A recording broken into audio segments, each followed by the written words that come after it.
أعوذ بالله من الشيطان الرجيم. بسم الله الرحمن الرحيم. الحمد لله رب العالمين. الرحمن الرحيم مالك يوم الدين. إياك نعبد وإياك نستعين. اهدنا الصراط المستقيم صراط الذين أنعمت عليهم الخير المغضوب عليهم ولا الضالين.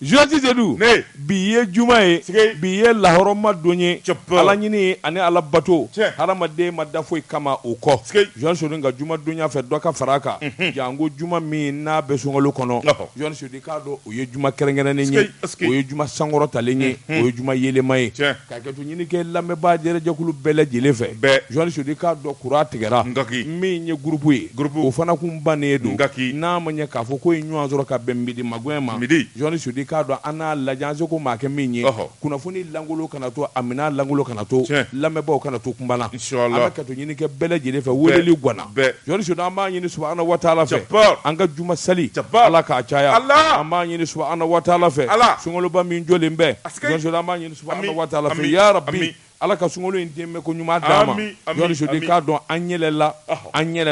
amini ka se sanfe sa jigini wati o manjamble joni so de ka don min ba to atobi ko hadama de la limania ani ala nyini ani ala don baraji min bala shuna ala ko ka lere de ba baraji sebe belega ta sebe joni so do kuma anga do fara min ya ala nyini kan anga do fara e ka don min ye ay wasalika anga do fara nyini nga saraka ti boka amma nyini subhanahu wa ta'ala fe on ngani jamana min na to ay mali Jean Sodi alaka malikishi alaka malitanga alaka malikishi alaka malitanga ya rabbi aminu nye mali donyi mali kono mali koka amanyina Allah ta'ala fe ya rabbi alaka kenyani shijan alako di ane maliyen bele jelema alako kaka alaka ma akoka kira Muhammadu ya Rasulullah sallallahu alaihi wasallam kira ka sebau sayyidina Ali sayyidina Badr Ali sayyidina Usman sayyidina Bakar sayyidina alaka akulu baraka kama amanyina Allah fe min nye magani Madina Kureshu baraka Qur'an lazim baraka ya rabbi alaka anga jamana kishi anga jamana tanga dugo ke baye anya mina baye Allah ta'ala yon so di nafo wati koronedu ambi je ka andega korta safe duma ina bele jele ki kan ngani asiri ayanga ni ausiri ngara mogo bina duwa special ke ayanga ni ausiri hami be mina gele abe minga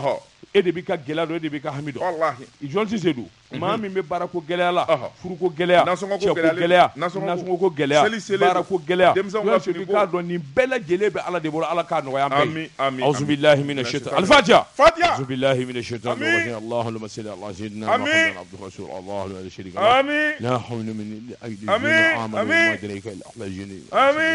alhamdulillah rabbil alamin Tabatu ngara naam nyora nye belebele mine joni de el aje shekna amawula aidara nurle wuda jetura dangoro banye mago nya nyena ka ala tafo kati nongoma adenge debe golo ka bi Muhammadu Buye aidara ambi folni tani dama ni nyora nye belebele mine el aje segu siramanjara hali dogo ka belebele bable tamana bable denge sanumamba no ye Mamadou Ba jaraye asigile be golo ka ni nyora nye dangoro ba mine Cheka baba kamaninga ka morgue a denge no ye sagayiri ye tono sagayiri ale de sigi be golo kabi na ye min bo ala ye ala biso na ko ala ka ba ala bi bande sagayire korekaw be Jean si do ka do koreke ba to de ko buyeba ala nye dongo do da ni tara jole laje e ba fo ko dobi bo sugola e ba ko dobi do tigala community côté ay sugo côté jega côté ala nyesra mi nya ala nyesra ya ani ala don o debo se mama Jean si do e ka do dum balo lembe minu baraka ta no fe kilingili ni nga nyefo kilingili Jean si do kana nyine dangoro ba ko bangoni na ye dine bla romi mata boy nyoro nye abina basande mine kakade basande bi baran damina domi jamana ngono ikado wajulu kala kacha kurane domba kacha waliju kacha alimu kacha yoni sudi ka donga mi nye wajulu kala o ye filiminga ani doneke bo ye filiminga ali nano dekle abani anano dekle nam nga dore fiyewa kle gwana ko no te ambishi ya de ami jumana lisi be molo de Joti Seydou ne bɛ n bolo bɔgɔ ka don n bɛ bɔ ni sɛbɛn ye sɛbɛn min n'u k'a ma le Cikan Jɔni Sodi k'a dɔn sɛbɛnni kɛba taalen ɲɛfɛ n'a f'i ye a ko wulikajɔ ni cɛsiri bolo kan sɔrɔsikuluw ti sɔn a bilen nara Jɔni Sodi k'a dɔn kɛlɛbolofara min bɛ yen n'u k'a ma ko opération kɛlɛtigi i k'a dɔn kɛlɛtigi i k'a dɔn a y'a lama tuguni Jɔni Sodi k'a dɔn wulikajɔ ani cɛsiri bolo kan maanifi bɛ lafiya sabula min ye terroriste ye Banmandiw kun ye mɔɔw sɛbɛkɔrɔ tɔɔrɔ min ye nin lamini ninnu ye min ye commandant chef n'o ye colonel Seydou Basiru Ɲangadu Jugɔrɔmɛ kɛ Jɔni Sodi k'a dɔn a ka wulikajɔ ani cɛsiri bolo kan u ye saloli kɛ k'a salo terroriste ŋana 2 Jɔni Sodi k'a dɔn u taar'u tɛgɛ da olu kan gami minnu kun ɲininen don diɲɛ fa bɛɛ lajɛlen la ni maa 2 Jɔni Sodi k'a dɔn ka tiɲɛni nɔ barika ka bon sabula min ye mugujugu donni dugukolo jukɔrɔ Jɔni Sodi walima balinako olu ka labɛn de y'o ye o yɛrɛ k'i bɔ a la o lamini bɛɛ lajɛlen la olu de tun bɛ munumunu kɛ i k'a dɔn ka taa jɛgɛ minɛ mɔgɔw la diyagoya la min kɔni ye nara tile biyanfan ye sɛbɛnnikɛla ko a ko jitiya Jɔni Sodi k'a dɔn olu de bɛ fɔ a la kosɛbɛ nin patrouille ba in n'o ye sɔrɔsiw ka munumunu salo ka yɔrɔ fura Jɔni Sodi k'a dɔn u taara se yɔrɔ la yɔrɔ min n'u k'a ma ko Jalakɔrɔ Jɔni Sodi k'a dɔn pɔnpe belebelebaden de bɛ yen pɔnpe min n'a bɛ ji lahulata de sari fa bɛɛ lajɛlen la Banmandiw kɔni kun taara o minɛ a bɛ ne ka san caman bɔ Jɔni Sodi a tɛ ku dugulamaana k'i min i ka baganden min Jɔni Sodi u ye bɛɛ lajɛlen gɛn sɛbɛnnikɛla ko abrikalo tile 10 san 2022 ma min n'u nana wulikajɔ boloda ka kɛlɛ boloda Jɔni Sodi k'a dɔn ayiwa min kɔni ye ayiwa kɛlɛ yɛrɛ dakelen ye a ma taa k'o de dango ye kunnafoni labanw kɔni y'a jira sa dugu min kɔni ye Jalakɔrɔ ye Jɔni Sodi a n'a lamini lafiya bɔda nana sabula dugudenw i k'a dɔn ji u b'a k'u sago ye Banmanji minnu kɛlen bɛ ka yen yɔrɔ ka a yɔrɔ kɔni kɛ ayiwa tinɛma yɔrɔ ye dugudenw ma Jɔni Sodi k'a dɔn bɛɛ lajɛlen kɔni b'i buusu basa ji la sa a ko n'i y'a ta k'a lajɛ a kun kɛra sababu ye duguden caman bɛ yen minnu kɔni kun ye yɔrɔ in yɛrɛ bila Jɔni Sodi k'a dɔn pɔnpu min bɛ yen pɔn bɛ yen Jɔni Sodi k'a dɔn ayiwa min ye hectare 20,000 ani 100 Jɔni Sodi k'a dɔn a b'o de lariwe i k'a dɔn ji la min ye ayiwa châteauba in kɔni a bɛ ji de sari fa bɛɛ lajɛlen la a ko dugulamaw bɛ min baganw bɛ min Jɔni Sodi a bɛ kɛ sababu ye i k'a dɔn cikɛmisɛnninw olu fana ka kɛ Banmandiw kun d'a mɛn mɔgɔw de kɔle o la Jɔni Sodi k'a dɔn tɛgɛ dar'u bɛɛ lajɛlen kan sɛbɛnnikɛla ko an bɛ don min na ko bi u ma dan o ma koyi minɛn caman de tun bɛ Banmanji ninnu bolo yɔrɔ in fana na Jɔni Sodi k'a dɔn kunnafoni labanw kɔni y'a jira k'a fɔ min ye minɛn caman de u y'o de minɛnw la sabula min ye ayiwa pano ye Jɔni Sodi k'a dɔn pano solaire o den 33 a belebele badenw de don dɛ Jɔni Sodi k'a dɔn ko min ma ko batterie blindée o den 2 min ye ayiwa sacoche ye o falen Jɔni Sodi k'a dɔn moto pièces la u ka pièces de rechange o tɛmɛnen kɔfɛ groupe électrogène kelen ani frigo nin bɛɛ Banmanji u b'u ja de koyi nin bɛɛ de tun b'u bolo ja dangaden ninnu bɛ jala ye dɛ Jɔni Seydou min ye commandant Adama Jasana ye a y'a jira k'a fɔ ninnu bɛɛ lajɛlen minɛna Jɔni Sodi k'a dɔn tɔw kɔni ye digi da nin kun ye sɛbɛn ye a ɲɛ min salo ka bɔ Cika kɔnɔ a ka bi bɔli la labatokara ne bɛ n tɛgɛ don min bɔ ni sɛbɛn ye an ko min ma la révélation ko dogolen k'u da kɛnɛ kan Amadu T Dansɔgɔ nin y'a ka sɛbɛn ye Amadu T Dansɔgɔ ko a ko fɛn min ye maanifin ye n'i se don i b'i bɔ nka n'i da y'i don i bɔ man di Tabital Pulo ko u ka président a tɔgɔ de ye Abuso jamana in minisiri kɔrɔ ni gouverneur kɔrɔ don a y'a dɔn k'a fɔ u ye kuma min fɔ ni kuma in jɛruna kɔmuso la ani bɔlɔlɔ ka kuma in kɛra gasi ye u yɛrɛ u segin'u kɔ ka kunnafonidilaw wele ni ka ɲɛfɔli kɛ sɛbɛnnikɛla ko a ko n'i y'a ta k'a lajɛ armée ye wulikajɔ ani cɛsiri min kɛ a ye kɛlɛ min kɛ ka se sɔrɔ mura fɛn min ye tubabuw ka téléso n'u ka radiosow ye olu de fɔlɔ girinna fɛn min ye kuma in ye k'a lagosi ni k'a fɔ ko bi kɛra civil kan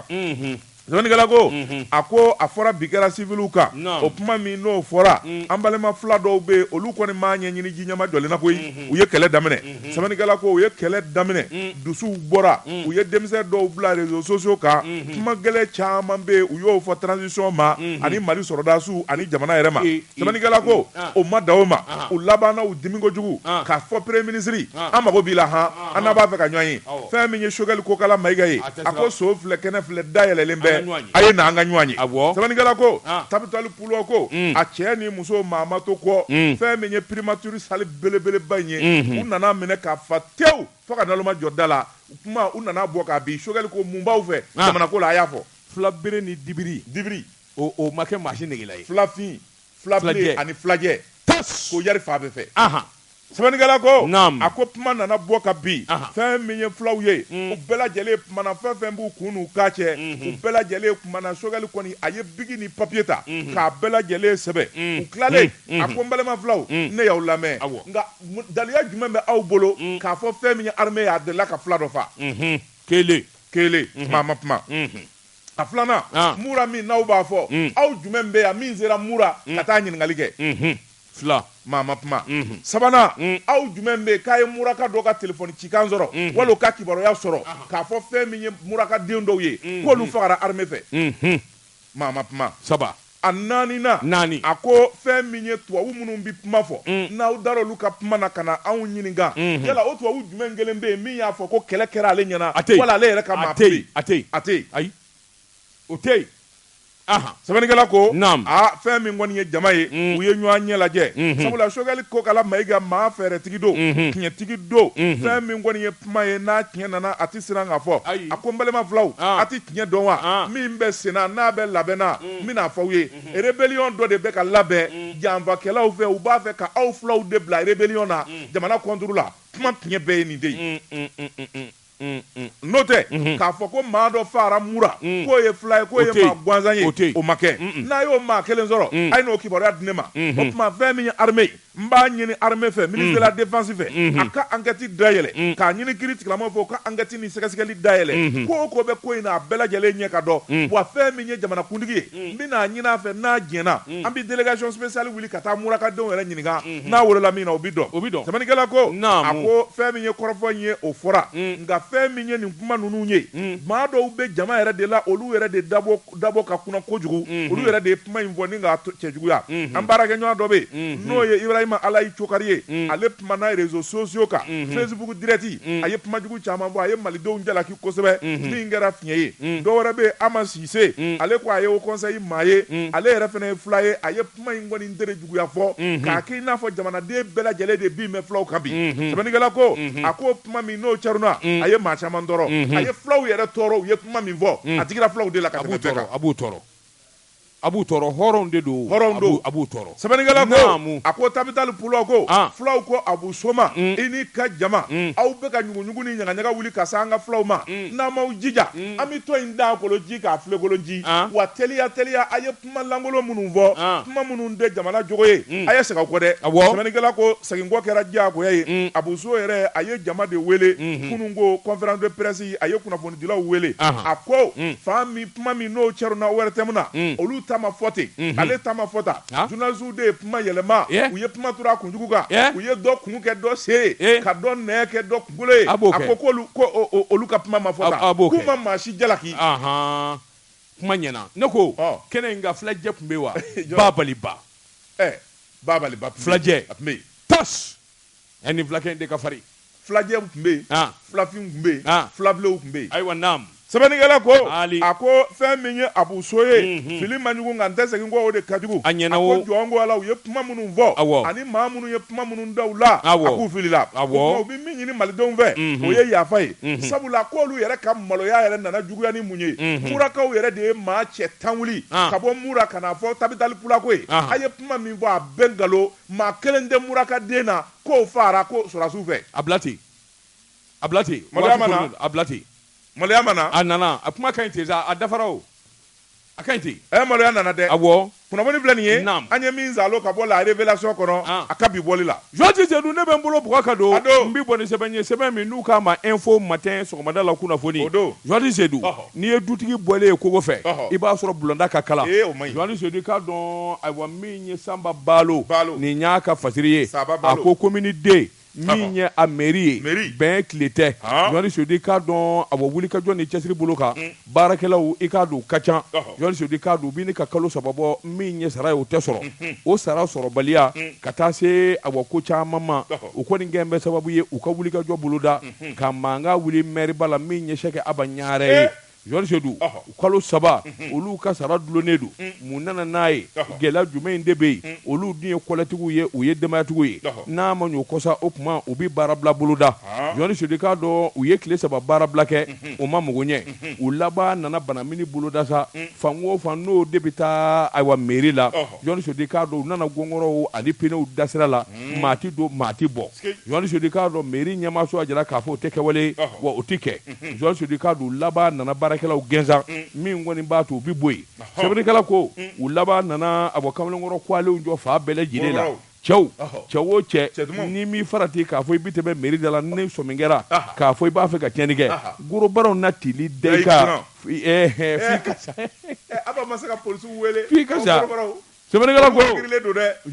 ko Jɔn Sedu k'a dɔn a ko in kɔni gɛlɛyara nin t'a siɲɛ fɔlɔ ye fana a communauté mairie i k'a dɔn a nin ɲɔgɔnna ko ka kɛ n'a sɔrɔla Fode i k'a dɔn mairie min ye deuxième maire ye walima Ablaye Basole n'u tulo b'an kan na u ka se ka weleli kɛ k'a ko tiɲɛ dan dɛgɛ i k'a dɔn o tuma an ka nɛgɛjuru labilalen don ka ɲɛsin maire ma a ka se k'an wele ko in bɛ dangan min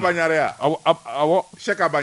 Abanyare walima Fode walima ka se Ablaye Basole ma ninnu bɛɛ lajɛlen ye maire ye Jɔn Sedu Fode ti wuli joona o Jɔn Sedu sɛbɛnnikɛla ko a ko an bɛ don min na ko bi min kɔni ye mankanba ye o de bɛ communauté la a ko u ka comité syndical a secrétaire général min ye n ɲininka Zumana Sisɔgɔ ye o kɔni y'a jira k'a fɔ min kɔni ye a jɛɲɔgɔnw ye a nana kumaw fɛ u ka sabali mankanba in ma i k'a dɔn siraw tigɛtigɛli ani nin n'a ɲɔgɔnna k'u ka dɔ b'o la u ka ɲinifɛ de o dun t'a dabila fo ka sɔrɔ ka kɛ nin kun ye sɛbɛn ye an ye min bɔ info matin kɔnɔ sɔgɔmada la kunnafoni Daba Tunkara n sen tɛ falikɛlɛ la a wulibali don min tɛgɛ don ka bɔ ni sɛbɛn ye an ko min ma aujourd'hui Amadu Baba Ɲangi nin y'a ka sɛbɛn ye Amadu Baba Ɲangi ko ta karila forobamugu la conseil des ministres min n'a kɛra araba don avril kalo tile 6 san 2022 fɛn min ye ministres ka jɛrɛjɛ yɛrɛ o de ye yamaruya di kiiri tigilamaw ma Mali ka so a n'a ka bâtiment belebeleba minnu bɛ yen n'u bolo jara k'u feere cogo jugu la ko sariyatigiw ka baara daminɛ sɛbɛnnikɛla ko a ko fɛn min ye ko in ye a bɛna gɛlɛya sabula fɛn min ye minisiri kɔrɔ 2 ye minnu kun ye IBK ka minisiri ye ka fara ACI PDG kɔrɔ dɔ kan olu laban a ko in yɛrɛ olu bɛna to a gɔngɔn na sɛbɛnnikɛla ko a ko n'i y'a ta k'a lajɛ jamana ka so belebeleba minnu bɛ yen suguba kɔnɔna na ani jamana Bamako fan wɛrɛw fɛ olu bilara tɔnɔmadara sɛbɛnnikɛla ko u tɔnɔmadali in tɛ dɔwɛrɛ ye ka tila k'u feere sɔngɔ min n'a sɛbɛkɔrɔ jaasira sɛbɛnnikɛla ko bureau du vérificateur général ale yɛrɛ de ye sɛgɛsɛgɛli kɛ u ye fɛn in kɔni feere kokisɛriw bɛɛ lajɛlen y'u kɔngɔ fa u taara ni wari min y'o la o bɛ se miliyari 1 fɔ miliyari 2 ma kokisɛriw y'o k'u juga la ka taa sɛbɛnnikɛla ko a ko o ma kɛ baasi ye jamana yɛrɛ ka so belebeleba ninnu kelen o kelen u y'o di 2 sɔngɔ de la sɛbɛnnikɛla ko fɛn min ye 2 ye u y'o di 1 sɔngɔ de la a ko in de kɛra ten fɛn min ye sɔngɔ ye ni k'o sɛbɛkɔrɔ jaasi sɛbɛnnikɛla ko a ko n'i y'a ta k'a lajɛ u y'a ta nɛrɛmugu ta da de la ye de jamana ka so sɛbɛnnikɛla ko jamana janfara o sariyaw kisɛw bɛɛ sabula u ko min ma lettre min n'o cira ministre de l'urbanisme et de l'habitat fɛ 2013 lettre wɛrɛ bɛ yen olu cira minnu n'olu kɛra février kalo san 2001 o danganiya n'o ye décret ye min dalen bɛ o décretw sɔsɔra bureau du vérificateur a ko ministère de l'urbanisme de l'habitat et des affaires foncières olu yɛrɛ de kɛra janfa kɛbaa ye sabula sariyaw ye min fɔ k'a fɔ ni jamana ka so bi feere cakɛda dɔ bɛ yen n'o ye direction nationale de l'urbanisme et de l'habitat ale de kan ka sɛgɛsɛgɛli kɛ ka expertise kɛ sow yɛrɛ prix ye min ye anu valeur ye min ye ka sɔrɔ k'o sigi dugukolo mètre carré bi di min na k'o danɔ tigɛ o ma kɛ fɛn min kɔni ye sira dɔ ye u bɔra n'o ye ministre yɛrɛ de ye lettre kɛ fɛn min ye société privée dɔ ye k'o ta k'o ka expertise kɛ u n'o kun bɛnnen don a la u taara sɔngɔsigi so ninnu na sɔngɔ min n'o y'u yɛrɛ sagona sɔngɔ ye wa sɔngɔ min n'u y'u dɛ fɛn min ye jamana ye ni k'a janfa sɛbɛnnikɛla ko gɛlɛya nana kɛ mun ye jamana faama caman bɛ minnu ye jamana wari suɲɛ u b'a blanchi cogo min na n'u b'a don da min fɛ o gɛlɛya b'u la olu maa ninnu olu yɛrɛ nana ka na maa dɔw de bila k'olu tɔgɔlankolon labɛn ka sanni k'olu tɔgɔ la u yɛrɛ k'u dogo olu ɲɛna sɛbɛnnikɛla ko Naam. a ko fɛn min ye sɛgɛsɛgɛli ye bureau de vérificateur a bɔra nin bɛɛ lajɛlen kalama a y'a dɔn k'a fɔ faama caman bɛ yen jagokɛla caman ani disiba caman bɛ yen minnu kɔni y'u kɔngɔ fa dugukolo la sɛbɛnnikɛla ko a ko jamana janfara sabula jamana ma dɔwɛrɛ sɔrɔ miliyari 16 damakɔ o miliyari 16 yɛrɛ a bɛɛ ma sara halisa dɔw yɛrɛ u ye terrain san k'a maminɛ ka dɔ sara wari la k'u ban k'a tɔ sara ka so jɔ étage ba jɔ miliyari caman bon ka ban ka jamana ka wari sara n'i y'o yɔrɔ yɔrɔ faama dɔ ta don c'est clair n'i y'o yɔrɔ yɔrɔ faama dɔ ta don u bi jagokɛlaw kɛ prétexte i b'a sɔrɔ faama dɔ de ta o ɲɛdɔnna o a ɲɛdɔnnen don sɛbɛnnikɛla ko fɛn min ye kiiri tigilamaw ye u bɛna sɛgɛsɛgɛli daminɛ sabula dossier bɛɛ lajɛlen taara ka di pôle économique ma olu ka sɛgɛsɛgɛli daminɛ Usumani Fati ale ti pressé a ti taa a ti maa ci nka fɛn min kɔni ye tɛntɛnni ye a b'o de kɛ jɔ ɲɛmisɛn de b'a bolo i bɔ man di sɛbɛnnikɛla ko a ko ni Ala ma ja kɛ fɛn min kɔni ye seli fitinin ye maa caman bɛ yen olu bi t'o kɛ premier cabinet na kasobonba kɔnɔ ministre kɔrɔw ani PDG kɔrɔw ka fara fɛn min ye a commerçant zone kan a caman bɛ yen u bɛ taa kasobonba la n'o kɛra minnu bɛ kasobonba la u na damu sɔrɔ jɛgɛ ni sɛ tɛ jiran ka na d'u ma min b'i ye hali ni kɔnɔni duluma tɔbira ka d'i ma kaso la kaso ye kaso de siga t'o la siga t'o la kaso man ɲi dɛ Ala k'an ni silamɛw kisi kunnafoni filɛ nin ye naamu an ye min zalo ka bɔ aujourd'hui kɔnɔ a ka bi boli la Georges Seydou n'i kɛra bolitigi ye n'a tɛ se ka maa fa fili mɔgɔ ɲɛ Georges Seydou k'a dɔn ne bɛ n bolo bɔgɔ ka don dɔw bɛ se ka siriku bɛ sirili kɛ dɛ i tɛ taa mɔgɔ la boli kɔni b'i bolo a tɛ se ka maa fa n'o ye bolitigi bɛɛ ma lawuli maa fa kama dɔw ye i bɛ maa dɔ n bɛ bɔ ni sɛbɛn ye sɛbɛn min n'u k'a ma la priorité i ye waridonko kuma min fɔ o kɛlen depuis sen na Georges Seydou ŋanamu ɲɔ ɲɛna kosɛbɛ jamana in kɔnɔ nka a bɛ ne ka waati bɔ min ye bulonba ye Assemblée nationale Georges Seydou k'a dɔn sɛgɛsɛgɛliba ma deli ka yen sɛgɛrɛ a bɛrɛta jamana nafoloba kule de bɛ dun ayiwa Assemblée nationale la Georges Seydou k'a dɔn jamana denw ɲɛ yɛlɛla bɛɛ lajɛlen kɔni y'a ɲini sa kiiritigɛlaw u ka wuli ka jɔba boloda nangaraba o nangaraba bi jamana in kɔnɔ Georges Seydou nafolotunu fɛn o fɛn kɛra jamana in kɔnɔ a ɲɛ ka ɲini o de la tile fila in na Georges Seydou k'a dɔn yamaruya dira sɛgɛsɛgɛli ka kɛ Assemblée nationale Georges Seydou k'a dɔn a ye sigili minnu kɛ wulikajɔ minnu kɛra jango kɔsanata tile damadɔ nafolo minnu dun na Georges Seydou k'a dɔn ɲininkali kan ka kɛ k'a daminɛ Assemblée nationale la a président kɔrɔw la ka taa bila a wari bondow la Georges Seydou k'a dɔn a bɔ fali bɛna ye sɛgɛn kɔrɔ sɛbɛnnikɛla ko sɛgɛsɛgɛlikɛla caman y'a jira nafoloba kule min dununa Assemblée nationale la a fanga ka bon nka don kelen da kelen Georges Seydou k'a dɔn kiiritigɛlaw ma sɔn a bɔ k'u mago don kosɛbɛ Assemblée la i k'a dɔn ɲinɛ kɛra ko de wa yɛlɛma dabangama don nka an bɛ don min na ko bi Georges Seydou k'a dɔn maa o maa b'a la k'a fɔ i delila ka tɛmɛ Assemblée nationale walima i ye bulon baara kɛ a nafoloko suma wulilen don dɛ camancɛ fanga kɔni y'a jira k'a fɔ u ti tɔtɔ la Georges Seydou k'a dɔn yanni olu kɔni ka baara bila faama président kura ka sigi Georges Seydou bi jamana in fura de ka taa sɛbɛkɔrɔjɛ passe nin kun ye sɛbɛn ye an ye min bɔ patriote kɔnɔ a ka bi bɔli la Tabatokara ni fɛn min kɛ ko man ɲa o lagali cogo ti ɲɛ min tɛgɛ don ka bɔ ni sɛbɛn ye an ko min ma indépendant Basiriba n'o ye Dawuda Sangare nin y'a ka sɛbɛn ye Dawuda Sangare ko fɛn min ye kunnafonidilaw ye o sɛbɛkɔrɔ diminen bɛɛ dimi bɛɛ lajɛlen bi taa da maa min kɔrɔ o de ye jamanakuntigi ye colonel Asimi Goita sabula ni bolo y'a dimi a bɛ d'a tigi de kan na anw ka Asimu awɔ ayiwa naamu Asimu kɛ Asimu kelen ayiwa sɛbɛnnikɛla ko a ko fɛn min ye jɛkulu dɔ ye a sigira collectif de veille pour la défense des médias o ye jɛkulu ye minnu bɛna kɔlɔsili kɛ kunnafonidilaw ni kunnafonidisow u ka hakɛw ni dan bɛ ka kara la olu bɛ se ka kɔlɔsi cogo min na sɛbɛnnikɛla ko a ko fɛn min ye kununko ye kunnafonidilaw jabala la maison de la presse la sigiba kɛra kunnafonidila bɛɛ lajɛlen ka ciden tun bɛ min kɛnɛ kan a présidenya o kun dilen bɛ maa min ma o ye kunnafonidilaw ka soba ɲɛmaa ye Banjugu Dante sɛbɛnnikɛla ko fɛn min ye kɛlɛ fɔlɔ min ni kunnafonidilaw bɛ n'u ɲɛso ma o de ye sariya sɔsɔ ani bingali dandɛmɛwale ani fɛn min ye diyagoya ko min n'o kɛra hakila maa minnu bɛ yen n'olu sugandira kunnafonidilaw to a la k'u sen bɔ a la kɛnɛkisɛ bilen kan vis-à-vis de Kinisasa kun t'a la nɛn t'a la juguya damakisɛ wallahi sɛbɛnnikɛla ko a ko siɲɛ fɔlɔ tɛ nin ye n'i hakili b'a la CNT bɛ sigi waati min na a kun fɔra kunnafonidilaw ka maa 4 di k'o bɛ taa ka taa kunnafonidilaw jɔyɔrɔ fa an bɛ bɔ min galama u ye maa 2 fosi nin ka bɔ a la sɛbɛnnikɛla ko fɛn min ye décret dun ye o tun signé na k'a fɔ kunnafonidilaw jɔyɔrɔ ye maa 4 ye a donnama kama jamana ka bɛn basigi ka na an bɛɛ lajɛlen ko nin ko in ka to ta an k'an garisigɛ kɔnɔ sɛbɛnnikɛla ko a ko o kɛra gɛlɛya ye gɛlɛya min ni kunnafonidilaw y'u da don kan gɛlɛya gɛlɛya dɔ wɛrɛ bɛ o de ye k'a fɔ conseil économique social et culturel kunnafonidilaw kun ye maa di min bɛ t'u jɔyɔrɔ fa Birama Fale ale miniji dɔgɔyara ale jɔyɔrɔ lankolonyalen bɛ wulikajɔw ani janfaw bi senna k'a fɔ kunnafonidilaw jɔyɔrɔ min bɛ yen u b'a fɛ k'o bɔ show la k'o di maa wɛrɛ ma tuguni sɛbɛnnikɛla ko a ko a sabanan min kɛra n'o ye bɛɛ lajɛlen sɛbɛkɔrɔ tɔɔrɔ o de ye Ba Sidiki Darafe Ture ASEP ɲɛma fɛn min ye kunnafonidilaw damanda de sigira ka vote ka kala ta ye maa sɛbɛ don maa ɲuman don a kala b'a la a dɔnniya b'a la a bonya n'a karama b'a la dugutigi den don Bamako yɛrɛ tigiw olu ka den don Ba Sidiki bɛɛ lajɛlen dalen b'a la k'a sugandi k'a fɔ a bɛ taa ka taa kunnafonidilaw jɔyɔrɔ fa parce que autorité de la communication na sɛbɛnnikɛla ko sigi kelen bɛ ka min kɔnɔ an bɛ bɔ min kalama maa dɔw de taara sira fɛ ka Ba Sidiki ka dossier sama ka bɔ a la maa 2 dɔrɔn tɔgɔ yera Ba Sidiki tɔgɔ ma ye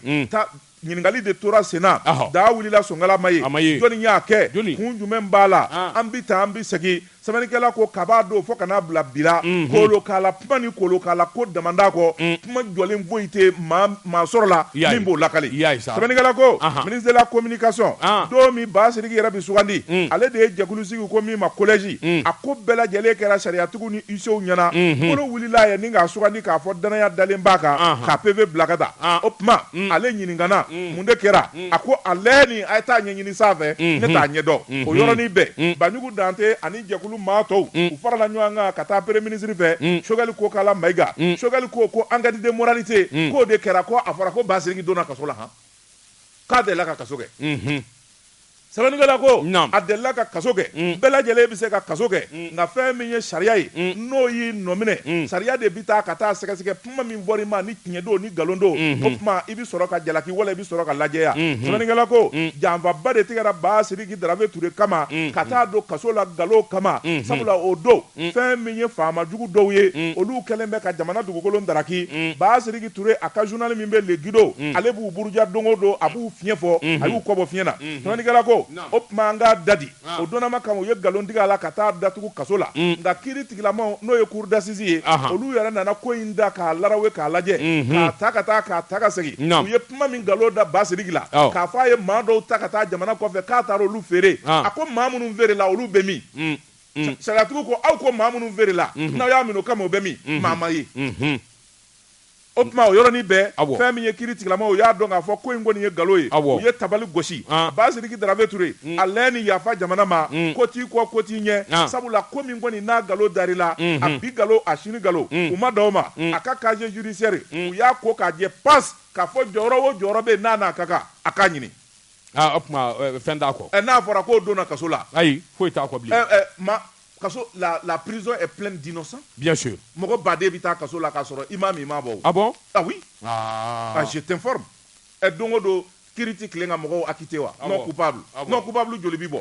A ka ca. A ka ca. Sɛbɛnnikɛla ko a ko n'i y'a ta k'a lajɛ o kolokala kuma min n'o fɔra o seni na ka t'o jɔ u la gɔrɛ sabula u y'a dɔn k'a fɔ u jɔsen tɛ ngolo fa. Sɛbɛnnikɛla ko o taa ni ka segin n'o bisi basa de bɛ senna an bɛ don minɛ ko bi kunnafonidilaw nana min faamuya maa dɔw de bɛ yen minnu b'a fɛ ka transition yɛrɛ de jasi k'a bɛɛ lajɛlen de tiɲɛ colonel Asimi Goyita bolo o tuma Banjugu Dante ko a bɛ kangari da Asimi Goyita ye a k'i janto a kɛrɛfɛmaa bɛɛ lajɛlen tɛ ko ɲumankɛla ye a kana to jamanadenw ka yɛrɛ kɛ jango kunnafonidilaw ka bila transition juguya la kunnafoni filɛ nin ye an ye min zalo ka bɔ indépendant kɔnɔ a ka bi bɔli la Joji Seydou kɔnɔ jigi tɛ sanɲɛ a mɛn o mɛn a na jigi dugumana na Joji Seydou mɛ n bolo bugɔ ka don ni ka bɔ ni sɛbɛn ye sɛbɛn min n'u k'a ma la révélation ko dogolenw k'u da kɛnɛ kan sɛbɛnni kɛba a tɔgɔ de ko tese n'a y'i ja a fɔ ko tumani kolo bali Joji Seydou bɛlɛdugukaw ko tumani ko a k'i k'a dɔn kunnafoni sɔrɔliw fɛ Joji Seydou k'a dɔn degun ani ɲani da ye nin baarakɛlaw ye a bɛrɛ ta i k'a dɔn nafolotigi dɔ ka baarakɛlaw de don u ko min ma Dukure a n'a jɛɲɔgɔnw Agro Industrie SA Joji Seydou k'a dɔn chauffeur bi ɲini ka maa 100 bɔ ɲɔgɔn bɔ DPA u ɲaninen don u degunnen don Joji Seydou k'a dɔn dɔw b'u kunfɛ a bɛ ni ka kalo bɔ u yɛrɛ kelen don ayiwa dɔw bɛ n k'i ɲininka ayiwa Niger dɔw bɛ Abidjan dɔw bɛ n k'i ɲininka Sénégal dɔw bɛ Côte-d'Ivoire dɔw bɛ Burkina Faso Joji Seydou k'a dɔn nin si tɛ degun ye sabula baara kɔnɔ ni degun waati nana i k'a dɔn a bɛ tɛmɛ Joji Seydou k'a dɔn CEDEAO ka gɛlɛya chauffeur b'a dɔn k'a fɔ o nin b'a la nka min ka jugu o bɛɛ ye Joji Seydou k'a dɔn u ni Dukure bɛnnen don sara min kan dɔw bɛ ni ka kalo 2 bɔ dɔw bɛ ni ka kalo 1 bɔ u ka sara sɔrɔ dɛ Joji syndicat o y'a damata gɛlɛya ye wa warini min bi d'u ma n'o y'u ka dumuni sɔngɔ ye jɔn syndicat dɔw tɛ di bilen sɛbɛnnikɛla ko o tuma dugure nafolotigi sugu jumɛn ye a bɛrɛ ta i k'a dɔn segukaw fɛ yen i k'a dɔn chambre de commerce o directeur o ɲɛmaaba b'ale de bolo koyi journaliste syndicat dɔn wulikajɔw ni jateminɛw na dugure ye wo ye a tɔgɔ bɛ kolokala kuma dɔw la chauffeur kɔni ye dunu fɔ ka bala fɔ ka da caman gosi jɔn syndicat dɔn ma ɲɛ sɔrɔ sɛbɛnnikɛla ko n'i ko i ye usine tigi ye baarakɛlaw i k'a dɔn INPS u bi don la o ye wajibi ye AMO u bi don la jɔn syndicat dɔn kuma tɛ awa DPA dugure a ka baarakɛlaw bolo a ko fana k'i bɔ yen jɔn syndicat dɔn awa n'i ye erreur fitinin kɛ i bɛ mobili la jɔn syndicat dɔn i bi gɛn o yɔrɔ bɛɛ lajɛlen la ko ayiwa an bɛ don min na ko bi kɔsa in na a kun ye usine dɔ dayɛlɛ Segu a bɛ ni ka san 7 bɔɲɔgɔnko bɔ jɔn syndicat dɔn Duru ni Bala taara ka usine in majamu ni k'a sɛbɛkɔrɔ fɔ nka o bi faamu sabula ani faama kɔrɔ dɔw kun bɛ ayiwa jɛla Ala ka hinɛ Sumɛlɛ Bube Mayiga la jɔn syndicat dɔn a n'olu kun bi jɛla olu de kɔni y'u jija cogo bɛɛ lajɛlen la k'a sanayɛlɛ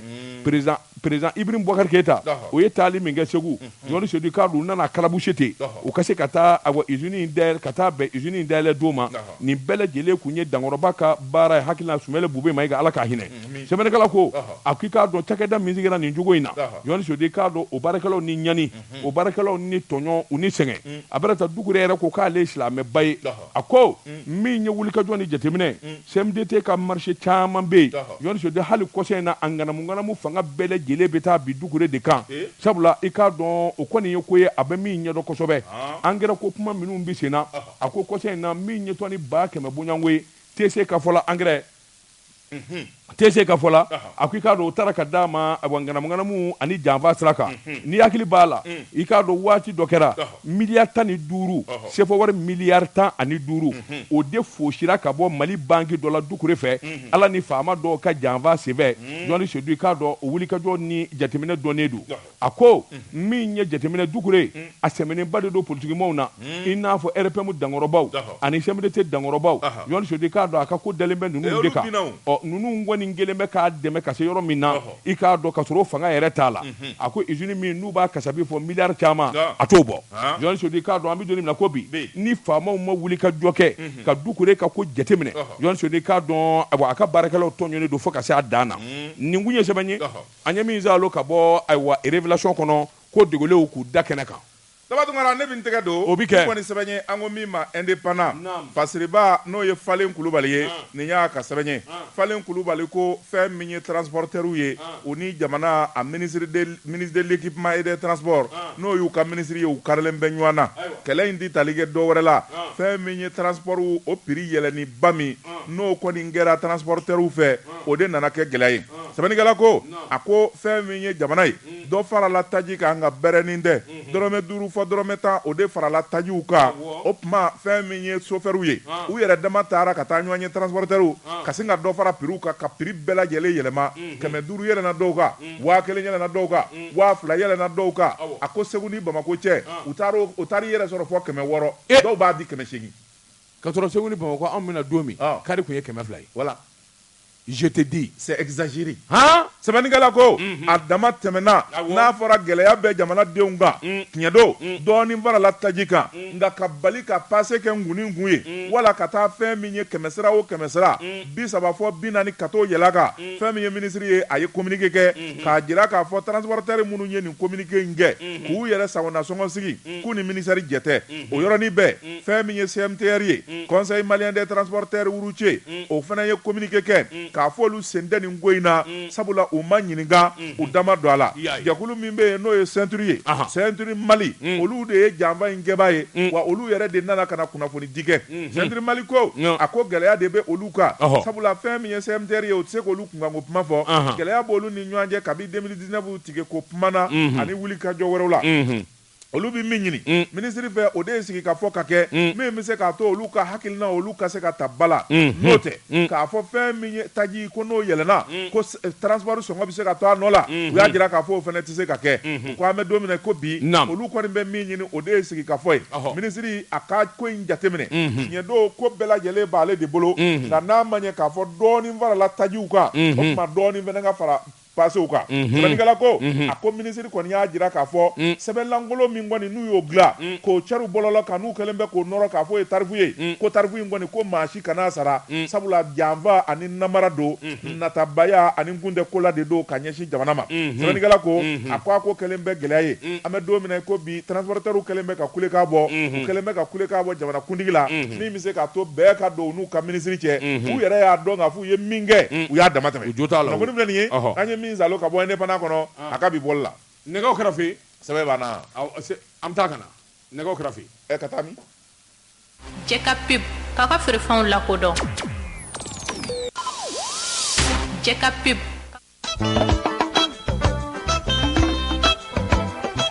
n balimakɛ n balimamuso ni ala ye maa min wasa wasatɔw kɔfɛ butigi wasa an wasara sabula commune 1 ani commune 2 maa si tɛ taa bamakɔ suguba kɔnɔ bilen an bɛ fɛn o fɛn ɲini nin bɛɛ lajɛlen yɛrɛ kelen bɛ yen kabini denɲaani fo ka taa fɔ a ye san 20 sɔrɔ cɛ fara muso kan nin bɛɛ lajɛlen ka fini yɛrɛ kelen bɛ yen o tɛmɛnen kɔfɛ gurubinɛw sakosi min ye dakabana samaraw ye minnu bɔra itali faransi jamana ka taa se ni ɲininka amerikɛnw ka jamana ani turukiw ka jamana dakabana burude autriche min ye dubai a bazin a perlage lama ka taa se dakabana servɛtiw ma min bɛ don kan na min bɛ biri kunkolo la min bɛ kɛ ka sen jɔsi turikiw ka dara dakabana yirido couvre-lit nin bɛɛ lajɛlen yɛrɛ kelen bɛ yen n'a donna an n'a dungafɛn wɛrɛ sɔrɔ min d'o ye a ye hakili to a la o filɛ nin ye immeuble Fofana k'a dabɔ ka ɲɛsin BDM ma Korofina téléphone ci 73 73 36 38 walima 64 64 14 59 n'i sera ye